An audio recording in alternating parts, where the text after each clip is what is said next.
So, ganyan kaganda guys ang ating bulaklak kapag naswerte tayo sa pag sinuwerte tayo sa pag-alaga ng tama. So, nagiging napakaganda ang labas.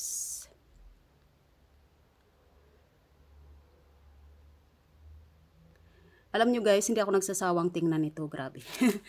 Binili ko ito noong 3 months ago.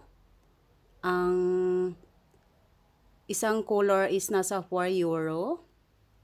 Mga ganun. Pero sale na yun. Tapos buti na lang, bumabalik din naman yung bulaklak niya. Tumutubo pa rin yun. Nagpapalit pa rin yung bulaklak niya. Kaya sulit din naman yung pagod ko na pagdilig kasi bumabalik yung bagong bulaklak. So kagaya niyan, ayan, may tuyo. Nakikita naman natin na merong tuyo. So tapos yung bago is